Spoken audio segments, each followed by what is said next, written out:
So ayan, isang mapagpalang gabi po sa ating lahat. Ito po, kamusta po kayong lahat mga idol, at sana nasa mabuting kalagayan lang po kayo ngayon. So ayan no, kanina pa po kami nakarating, kaya tanghali. At pagdating po namin dito sa dito sa yung anuhan namin na bahay, pansamantalang tinutuluyan namin. Ayun, sa sobrang pagod siguro, nakatulog ako sa sobrang pagod at ng katawan. At so ayan, baka bukas maghanap siguro ako ng yun, yung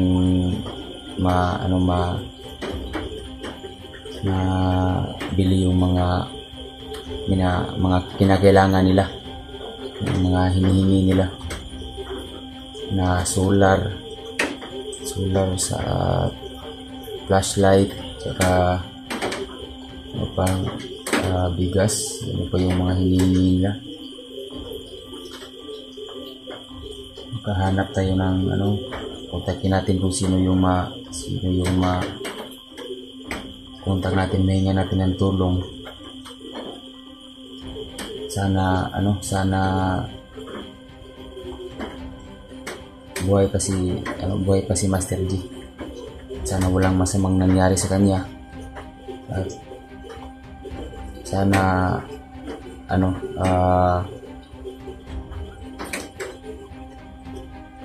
tumutupad po sila sa usapan.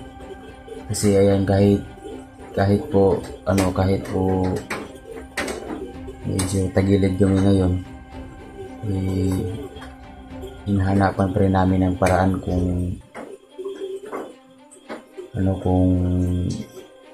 saan makahingi ng tulong para dun sa mga kailangan, sa mga bagay na hinihingi nila. So, ayan nga, nag-usap kami ng isang tao kanina na pagdating namin dito, na sino yung malapitan namin, hihinga namin ng tulong. Kasi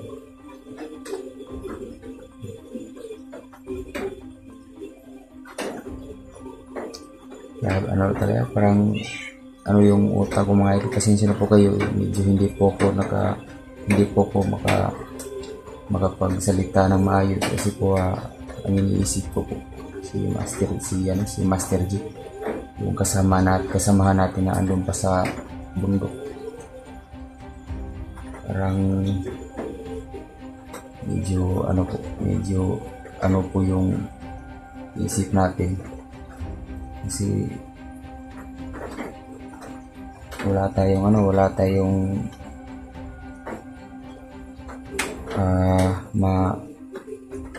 para sa isip ko lang, wala tayong mahinga ng tulong. At alam niyo naman din po na yung mga kasama natin may mga kanya-kanya din pong mission, may kanya-kanya din pong mga pinagkakaabalahan. At yan nga, ngayon wala nga kaming kain, kasi wala nang masain, wala nang bigas dito. At bukas diskarte kami, at sana may makahanap tayo ng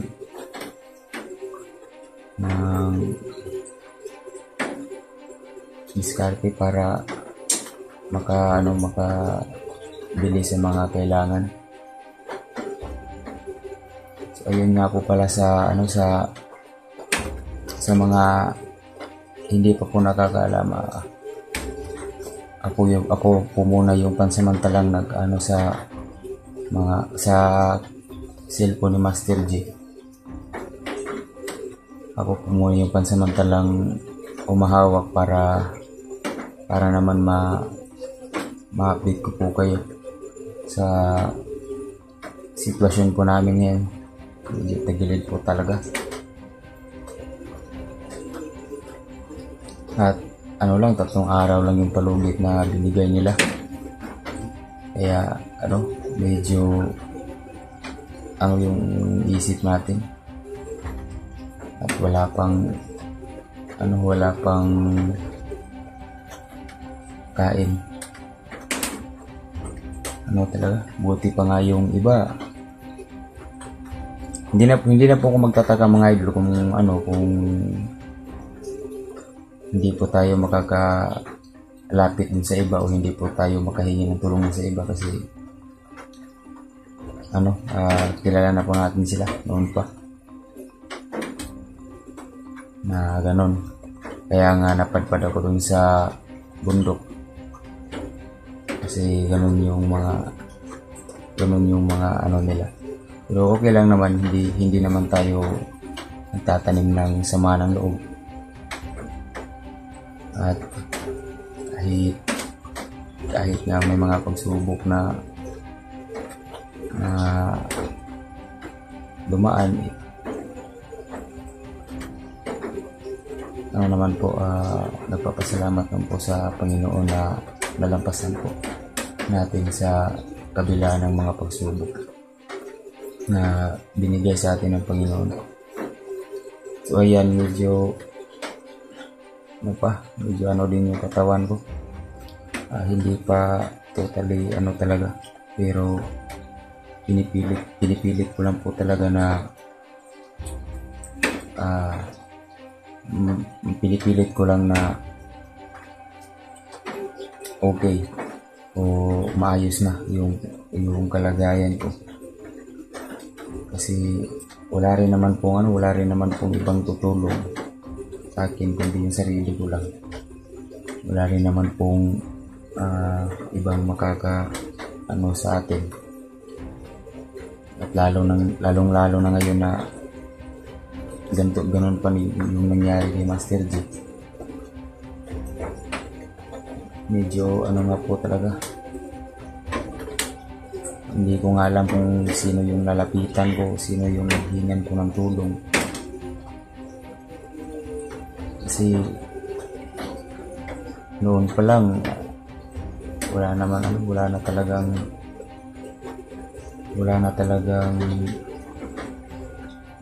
madaling malapitan. Kaya hindi na po ako nagtataka kung mahirapan tayo makahanap ng malapitan ngayon na manghinga natin ng tulong. At sana na hindi magkatotoo yung nasa isip ko. Kasi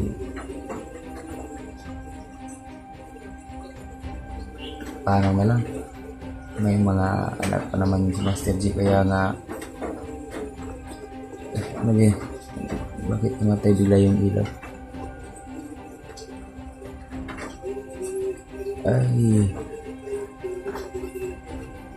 Bakit namatay yung ilaw?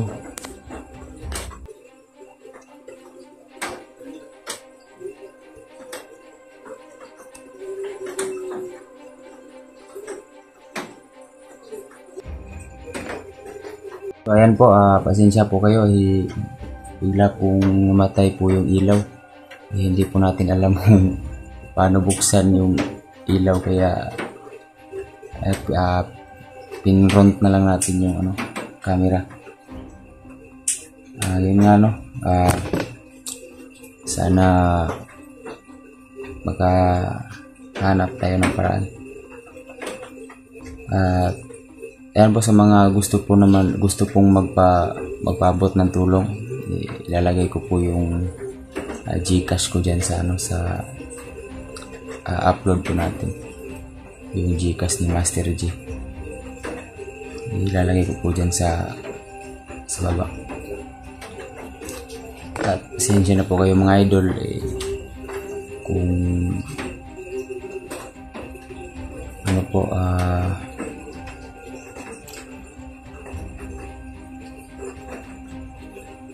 kung sa inyo lang po kayo lang po yung agad na natatakbuhan namin, wala naman po kasi kaming ibang sinasandigan kundi kayo lang, at kayo din po yung rason kung bakit kami nandito at bakit hanggang ngayon patuloy pa rin po kaming lumalaban. Kayo po yung number 1 na rason, kaya hindi po tayo pwedeng mapagod at hindi po tayo pwedeng sumurrender. Lalo na ngayon na isang kasama natin na humihingi ng tulong. Kailangan niya talaga ng tulong. Kaya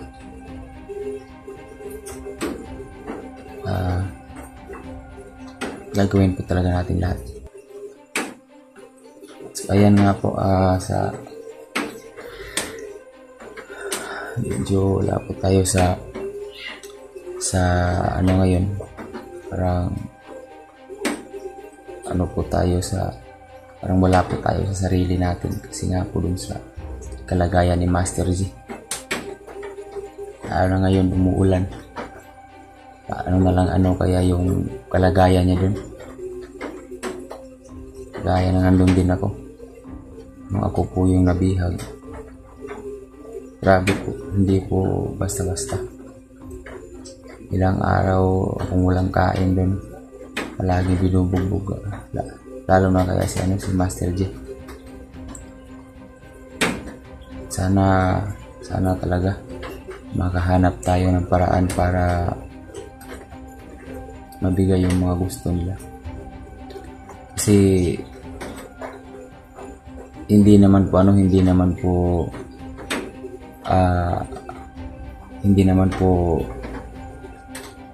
sa na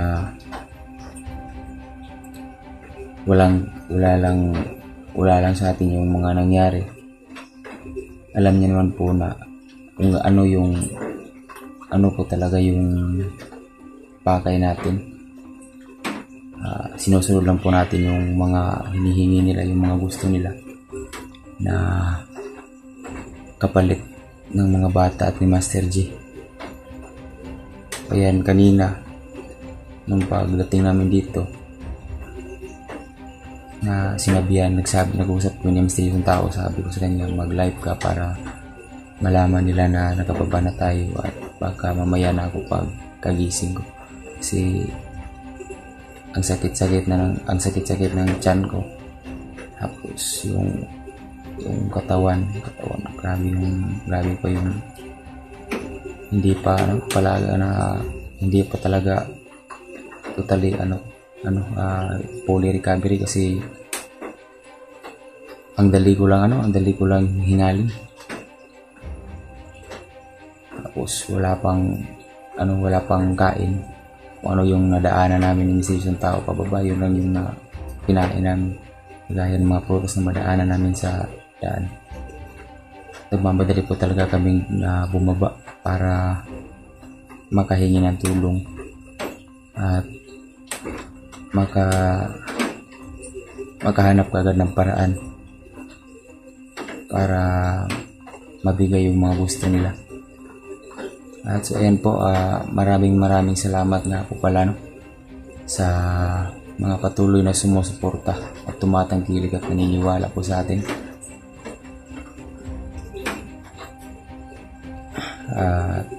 Dahil po sa inyo, kaya po kami nandito at patuloy na lumalaban kami ng mga kasamahan ko, lahat ng mga hunters. Kayo po yung number 1 na rason kung bakit kaya namin i-buwis yung aming buhay, isusugal namin ang aming buhay, kasi dahil po sa inyo. At nagpapasalamat po ako sa inyong lahat sa mga patuloy na sumusuporta, lalong-lalo na sa akin at sa lahat ng mga kasamahan ko. Maraming salamat po. Kung saan man po kayo ngayon ng lupalog ng mundo, mag-ingat po kayo palagi mga idol, at sana bigyan po kayo ng malakas na pangangatawan ng ating Panginoon. At ayan, hindi ko lang po patatagalin po ng yung video natin. Ang importante lang po nakapag-update po ako sa inyo. Dito na po tayo sa baba. At simula bukas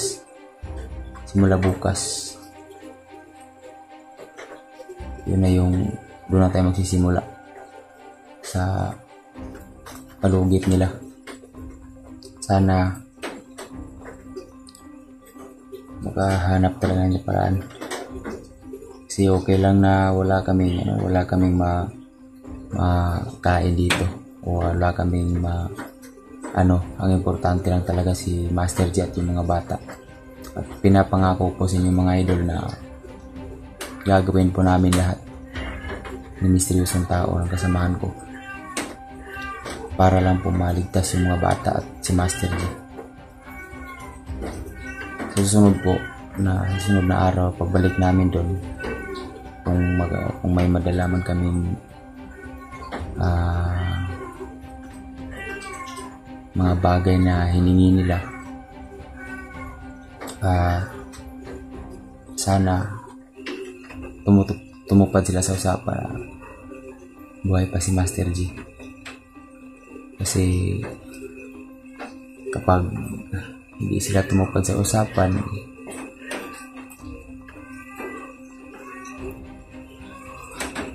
hindi na po ako maraming salita. Gagawin na lang po natin yung mas mabuti. So ayan, hanggang dito na lang po siguro mga idol. At ayan po, sa mga may katarungan po, pwede nyo pong i-message si Master G. Itong ako naman po yung nakahawak nito ngayon. Pwede po kayong mag-message po sa akin kung ano po yung mga katanungan or ano yung mga ipapaabot nyo. So ayan po, magandang gabi po sa ating lahat mga idol. Pagpalang gabi at ingat po kayo palagi. Update ko na lang po kayo sa susunod na araw o baka bukas kung ano po yung ano po ang mga hakbang natin. So ayan, hanggang dito na lang po. Ingat po kayo palagi. God bless us all mga idol.